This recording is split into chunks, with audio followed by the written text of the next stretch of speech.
Good morning बच्चों। आज हम लोग भाषा के बारे में जानेंगे। बच्चों, भाषा की परिभाषा से भाषा की आवश्यकता क्यों हुई, आज हम लोग इसके बारे में जानेंगे। मनुष्य को अपने भावों को प्रकट करने के लिए यानी दूसरे व्यक्ति को बताने के लिए किसी न किसी माध्यम की आवश्यकता थी, इसीलिए भाषा की आवश्यकता हुई। ठीक है। अतः मानव के लिए भाषा बहुत महत्वपूर्ण है। भाषा हम लोगों के लिए बहुत ज़रूरी है। बच्चों, अब हम लोग टॉपिक पे आते हैं, आगे बढ़ते हैं। भाषा किसे कहते हैं? भाषा वह साधन है जिसके द्वारा मनुष्य अपने विचार दूसरों तक प्रकट करता है और दूसरों के विचार स्पष्टतया समझ सकता है। और दूसरे शब्दों में इसकी परिभाषा है, भाषा वह साधन है जिसके माध्यम से हम सोचते हैं और अपने मन के भावों विचारों को दूसरे पर व्यक्त करते हैं, भाषा कहते हैं। दोनों परिभाषा को ध्यान से आप लोग देख लीजिए और पढ़ लीजिए। भाषा के भेद। भाषा के कितने भेद होते हैं, आगे इसके बारे में हम लोग पढ़ेंगे। भाषा के दो भेद होते हैं। कौन कौन? मौखिक भाषा और लिखित भाषा। मौखिक भाषा जो हम लोग बोल करके दूसरे के द्वारा जो दूसरों को हम लोग पहुंचाते हैं वो मौखिक भाषा कहते हैं, और लिख कर जो दूसरों तक पहुंचाते हैं वो लिखित भाषा कहते हैं। ठीक है। मौखिक भाषा। मौखिक भाषा जब हम अपने मन के भावों को बोलकर प्रकट करते हैं, मौखिक भाषा कहते हैं। जैसे राम और श्याम आपस में बात कर रहे हैं। मौखिक भाषा, राम जैसे अपने भाव को श्याम पे प्रकट कर रहा है, अपने भाव और विचार को श्याम पे प्रकट किया, श्याम को बताया, और श्याम अपने भाव और विचार को राम को बताया। अध्यापक पढ़ा रहे हैं, बोल करके पढ़ा रहे हैं, मौखिक भाषा हुआ। दादी माँ कहानी सुना रही है, इत्यादि मौखिक भाषा। लिखित भाषा, जब हम अपने विचारों को लिखकर प्रकट करते हैं तो उसे हम लिखित भाषा कहते हैं। जैसे राम अपने भाई को पत्र लिख रहा है, इसमें राम अपने भाई को अपने मन का भाव लिखकर बता रहा है। आगे, भारत में बच्चों कितनी बोलियां हैं और कितनी भाषाएं हैं, ये हम लोग आगे देखेंगे। भारत में अनेक प्रकार की भाषा बोली जाती है, जैसे हिंदी, संस्कृत, पंजाबी, उर्दू, कश्मीरी, बंगला, उड़िया, तेलुगु, असमी, सिंधी, गुजराती, मराठी, मलयालम, कन्नड़, तमिल।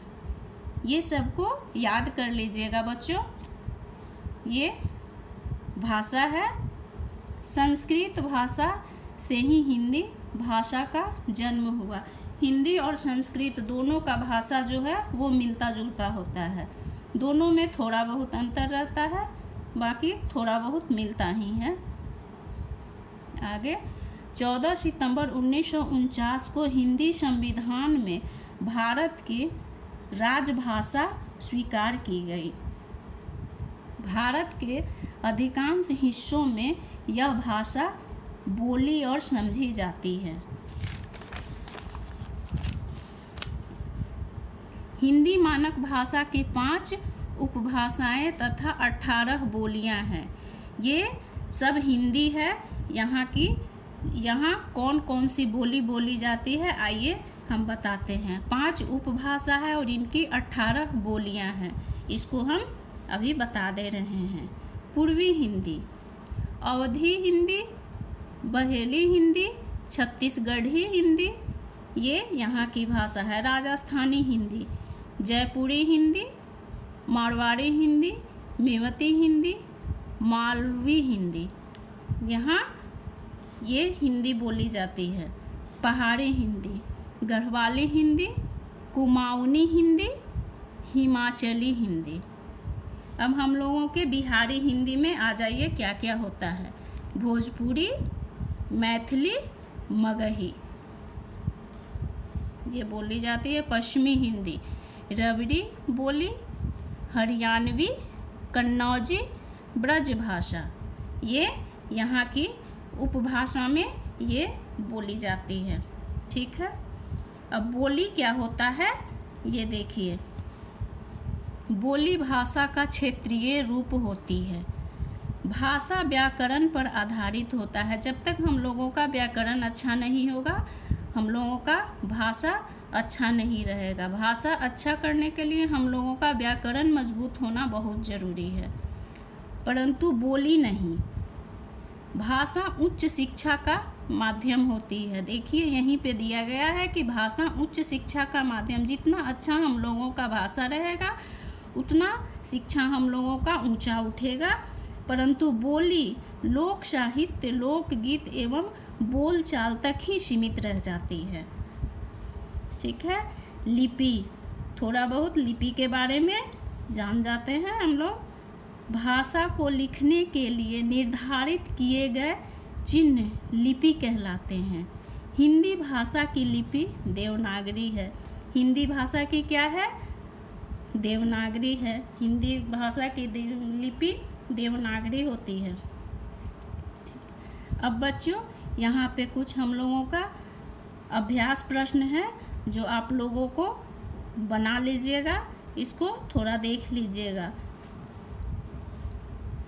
भारत में कितने भाषा के कितने रूप होते हैं? यहाँ नीचे में दिया गया है, जो आप ऊपर में इसको पढ़े हैं। इसको देखिएगा और छुट्टी के बाद आप लोग आइएगा तो इसको बनाइएगा। आगे भी दिया गया है, ये देख लीजिएगा। आप लोगों का अभ्यास प्रश्न है, इसमें लिखने वाला भी है। कोई प्रश्न का उत्तर भी लिखने वाला है, इसको बच्चों लिख लीजिएगा।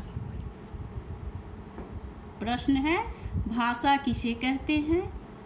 भाषा के कितने रूप होते हैं? विस्तार से समझाइए।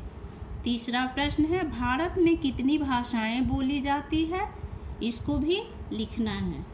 ठीक है। थैंक यू बच्चों।